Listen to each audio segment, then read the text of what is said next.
Hello, my name is Susan Manning, and after 20 plus years working in the field of HR and talent development, I pivoted my own career and set up my own HR and leadership practice in 2019, with the sole aim of helping people find the jobs that they love.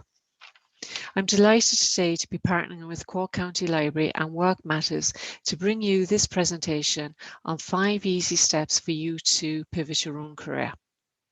Work Matters is a wonderful resource that you can find on the library's website that can help you change careers, upskill, or even set up your own company. There are many reasons as to why someone wants to change careers or pivot their career completely. It might be that you've fallen out of love with the industry. It might be that you should never have fallen into that job in the first place. It might be that something has happened to you in your personal life and it's making you take stock and think about what you want from your career. Often it might be because you've been made redundant, and this is an opportunity for you to really think about what you want. Job List's Midlife Career Crisis did a survey last year and found that the top 5 reasons why someone will change their job is better pay, 47%, too stressful, 39%, better work-life balance, 37%, wanted a new challenge, 25%, or no longer passionate about that field, 23%. So whatever your reason might be for wanting to pivot your career, bear in mind that you're not alone, that people are pivoting their career every day. And the same survey found that people were happier after they made the change.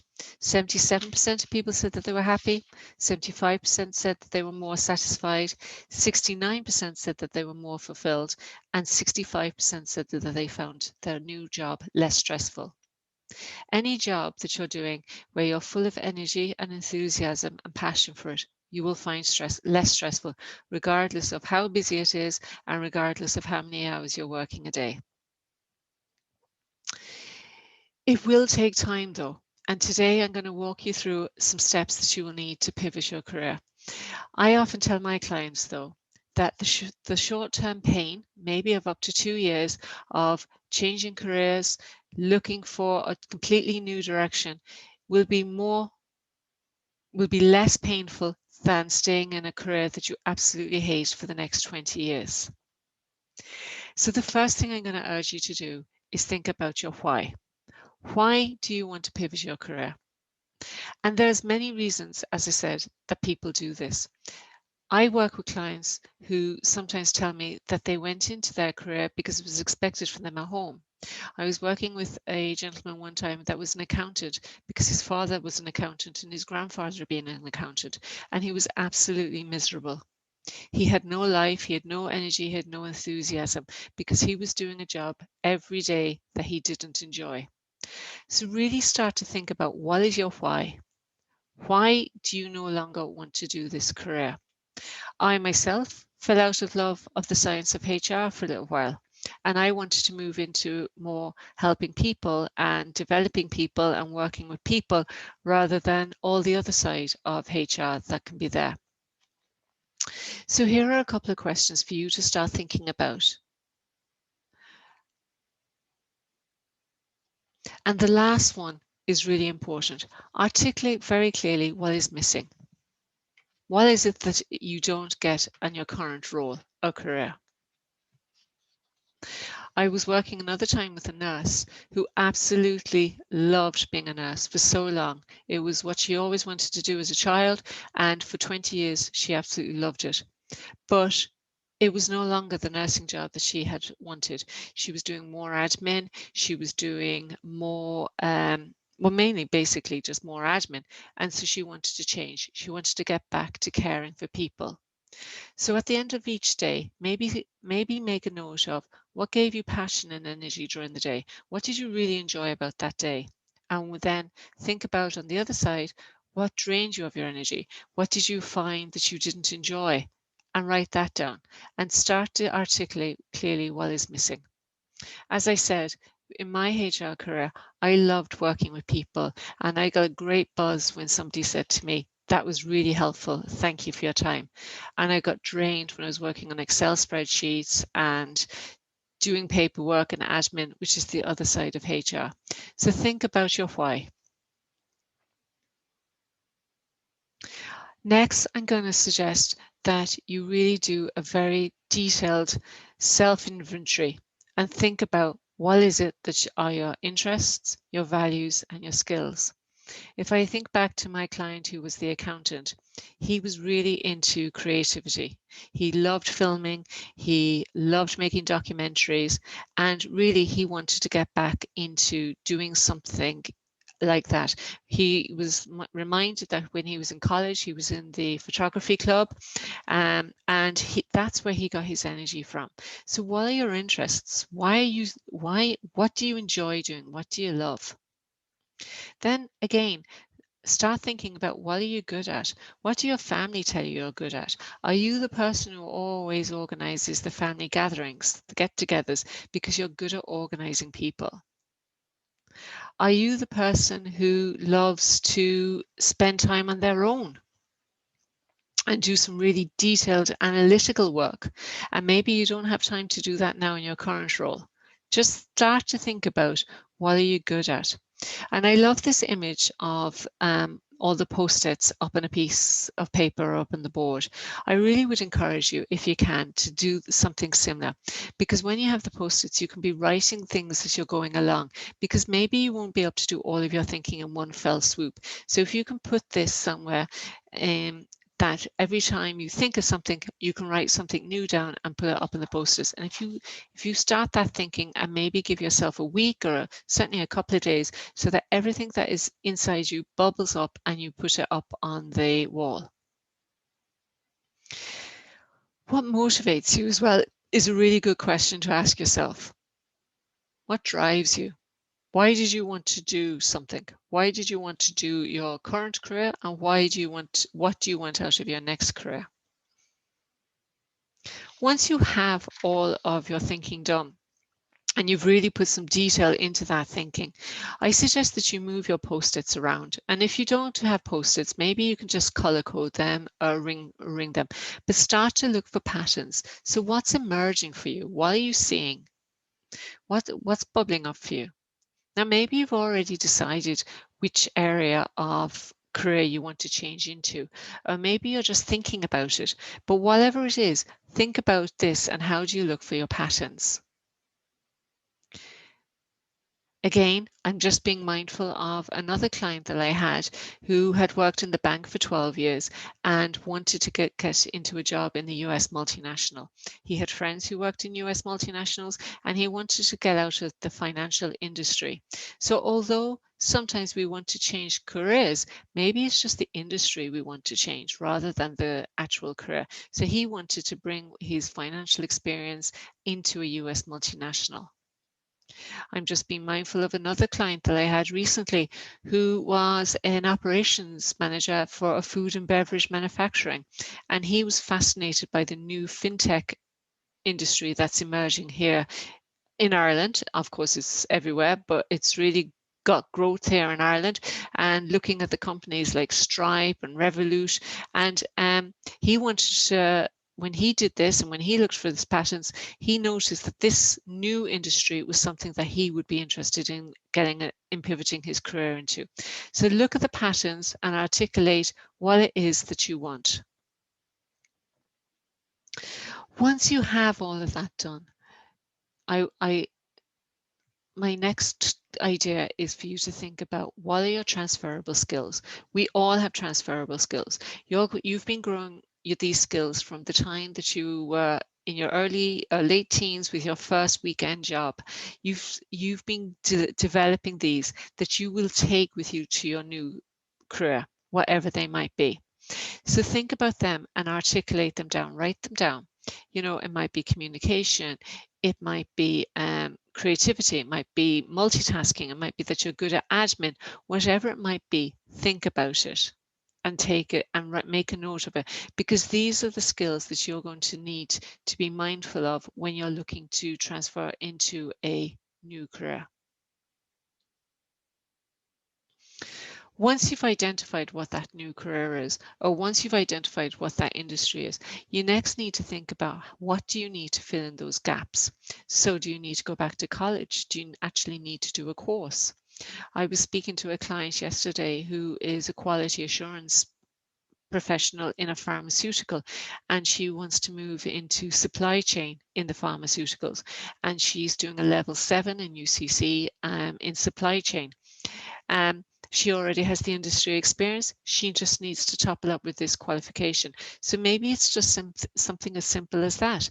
Or maybe it's something even simpler. Maybe it's just learning more about that, more about the industry, more about the role that you want. Um, Again, you know, I had a gentleman there and he was a team leader in Facebook, and he wanted to move into HR.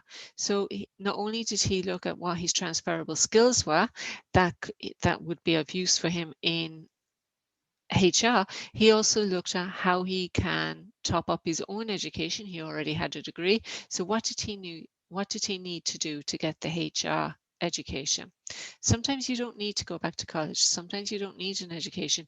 You just need to join maybe the business organizations. So maybe it's just about reading, maybe it's just about following the different groups on LinkedIn.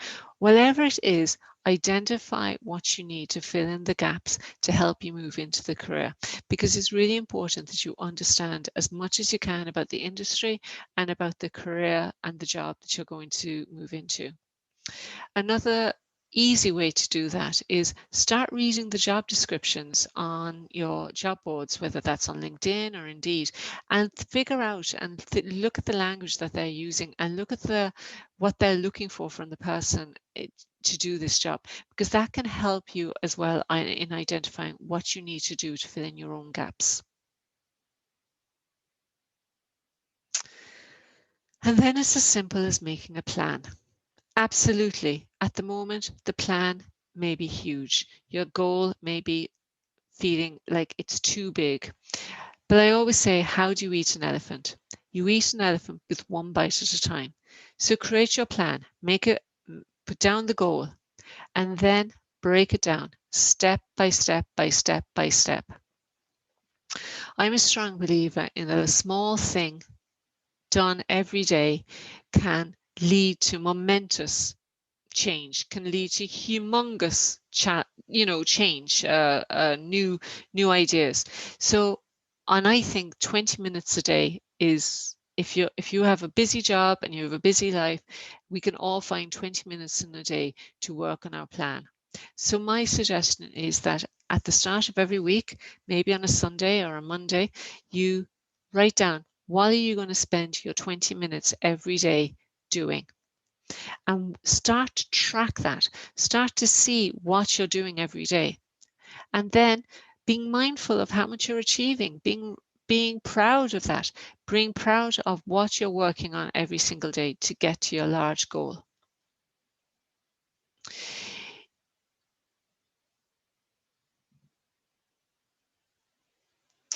The next thing you need to do is start to think about how you're going to tell people about your new career. How are you going to tell your family, your friends, and ultimately the people that you're going to meet in an interview? So you may have done all this great thinking and you may have a plan of how you're going to do it. But unless you start talking about it, people won't know. And you may have heard that saying, dress for the job that you want, not the job that you have. And it's the same with your narrative. Start talking about the job that you want in the career, in the industry that you want, so that people start to understand and recognize that, and they start to understand the language that you're using. So again, thinking about myself, when I started talking about moving into career coaching and away from HR, that was the new narrative I started using. And it was a new language for me. So think about that. You may need to develop a new elevator pitch. What do you say to people when you're introduced to them? How do you let people know what your new career is going to be? So think about that. Think about what is your new elevator pitch for your new future. You need to let people know that this is what you want, because it's all very well you knowing it, and it's all very well you working on your plan to move here, but people need to know. Likewise, you need to build up your network. Now, you may already have a great network, and that's great, but this network might not be in your new field. So again, talking about myself, when I set up my own company, I realized that everybody in my network was in HR, and they were all working in organizations, which was great. They were a really strong, powerful network when I was in that world. But I was now in a new industry. I needed to find people who owned their own business, who had gone through the process of setting up their own business. And I also needed to find people who were doing coaching, either leadership coaching or career coaching. And what can I learn from them? And how can I build up my network with them? I'm a serious introvert, and this really filled me with fear. I really didn't enjoy doing this, but I asked people to introduce me to people that they knew. I started working on LinkedIn and noticing people who are in my area who's in this field, and I just started reaching out to them. And like that, I had a plan that had a very big goal, which was to build up my network, but I broke it down and I said that I would meet someone. I would try to meet somebody new every week for a coffee. And I did that for about 6 months. I met people who either had set up their own company or who were in the field of coaching. They were either people that I reached out directly because I had seen them on LinkedIn, or I'd seen them on Facebook, or there was someone that kindly introduced me to them. And gradually I built up that network. And because I had the goal of meeting one person every week, I found that I was able to keep to that, because it's back to just doing one thing every day towards moving towards your goal.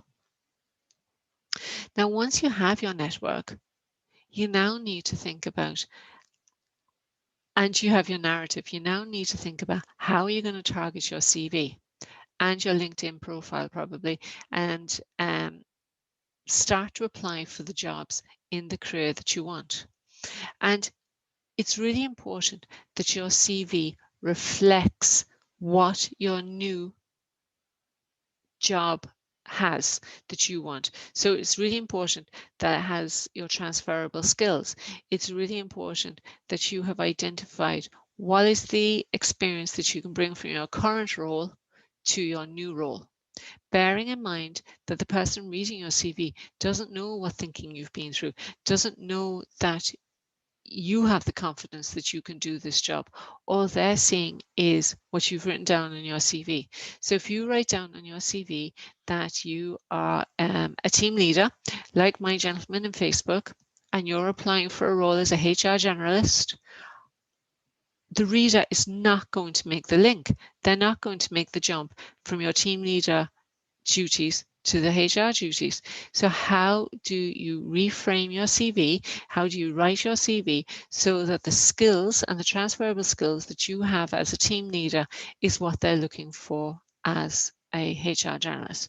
So really think about that and start to change your CV and identify what it is that you need to put down your CV so that the reader will automatically and very quickly recognize that you have these transferable skills that can go into their new job.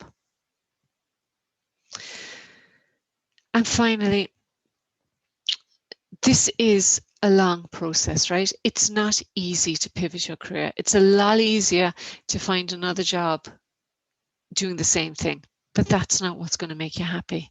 That's not what you're going to enjoy. When I was thinking about leaving my corporate role and pivoting my career, one of the questions I asked myself is, what will I regret if I'm lying on my deathbed? That I didn't take the chance to see if I could make this a success, or that I left the organization that I was working for? And it was a very clear answer. It didn't take me long to think about it. I would regret not setting up my own business to see if I can make a success of it. After that, then, it really is thinking about who can help you with that thinking, with that support, right? We all need a support. We all need somebody in our corner to be cheering us on. Somebody who I'm very close with really didn't agree with me moving out of corporate and setting up my own company. And I said to them, I appreciate that you don't think this is a good idea, but this is what I'm doing. And I just want your support. I don't need your opinion anymore. And from that day on, they were my number one cheerleader. They picked me up when I was struggling. They told me how great I was doing when I felt that this was going very slowly. And they supported me. They might not have agreed with my decision making, but they supported me in my new career. So think about that as well. Who is going to be your cheerleader? Because this is a really powerful quote. Whether you think you can change and pivot your career or whether you can't, you're right. So think about how you can stay within the right mindset to do this. It may take you some time. It may be a lot longer than you're expecting it to be. But I know that if you follow these clear steps, identify your why you're doing it, identify what gives you your passion, your energy, what are you naturally good at, what motivates you in the morning, why do you want to do this, identifying your transferable skills so that you can articulate them, looking at what you need to fill in the gap to move from one career to the next career, making a plan and breaking it down and doing something every single day that is a step towards your ultimate goal,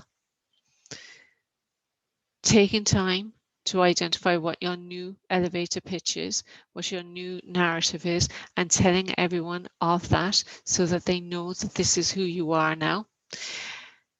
Making network your priority and not your existing network. Maybe you need a new network. Who in that new network can help you move into that career that you've identified? And then following up on your CV and all your other social media, such as LinkedIn, that this is your new career. And again, staying with the mindset that you can do this. It may be slow, it may not be going as fast as you would like, but it's a short-term pain for a long-term gain. And I wish you the very, very best of luck when you're pivoting your career, because thousands of people do it every day. And I know that if you want to do it, you can do it also. Thank you very much for listening.